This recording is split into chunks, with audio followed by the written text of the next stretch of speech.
રાધનપુર ખાતે પાકિસ્તાનથી આવેલા હિન્દુ સમાજના લોકોને ભારતીય નાગરિકત્વ મળે તેના માટેની કામગીરી કરવામાં આવી। પાટણ જિલ્લાના રાધનપુર ખાતે સીમા જન કલ્યાણ સમિતિના જીવનભાઈ આહિર અને અન્ય તેમના સદસ્યો દ્વારા પાકિસ્તાનથી ભારતમાં આવી વસતા હિન્દુ સમાજના લોકોને ભારતીય નાગરિકતા મળે તેના માટે આજરોજ મીટિંગનું આયોજન કરી અને તેમની કામગીરી કરવામાં આવી હતી।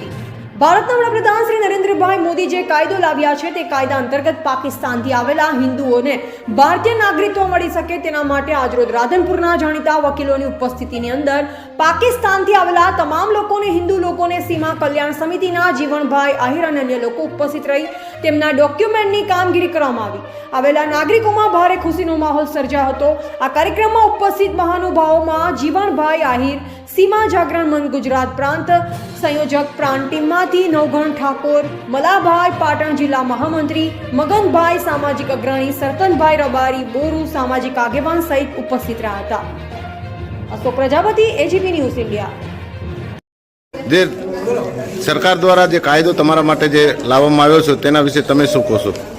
ખૂબ ખૂબ મોદી સરકારનો આભાર માની છીએ અમે। અમારા માટે આ નિયમ લાગુ કર્યો છે એનો ખૂબ ખૂબ આભાર માની છીએ ભારત સરકારનો।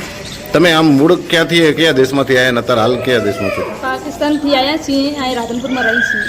અને શું તમારું નામ છે અને કેમ મને મોદી સરકારને આભાર, મને નાગરિકતા મળી છે એનો ધનકાર હોય મોદી સરકારનો ખૂબ ખૂબ આભાર માનું છું। તમારો દેશ કયો હતો?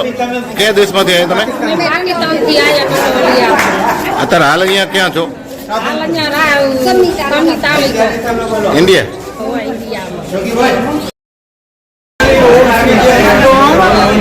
અમારે આ ભારત સરકારે નાગરિકતા આપવા માટે સીએનો કાનૂન જે કાયદો કાઢ્યો એના અમે ખૂબ ખૂબ એનો આભાર માનીએ છીએ અને મને નાગરિક બનાવે અમે બે હાથ જોડીને પ્રાર્થના કરીએ છીએ ધન્યવાદ સરકારને જે અમને નાગરિકતા આપે। ઓમ શ્રી જય શ્રીરામ।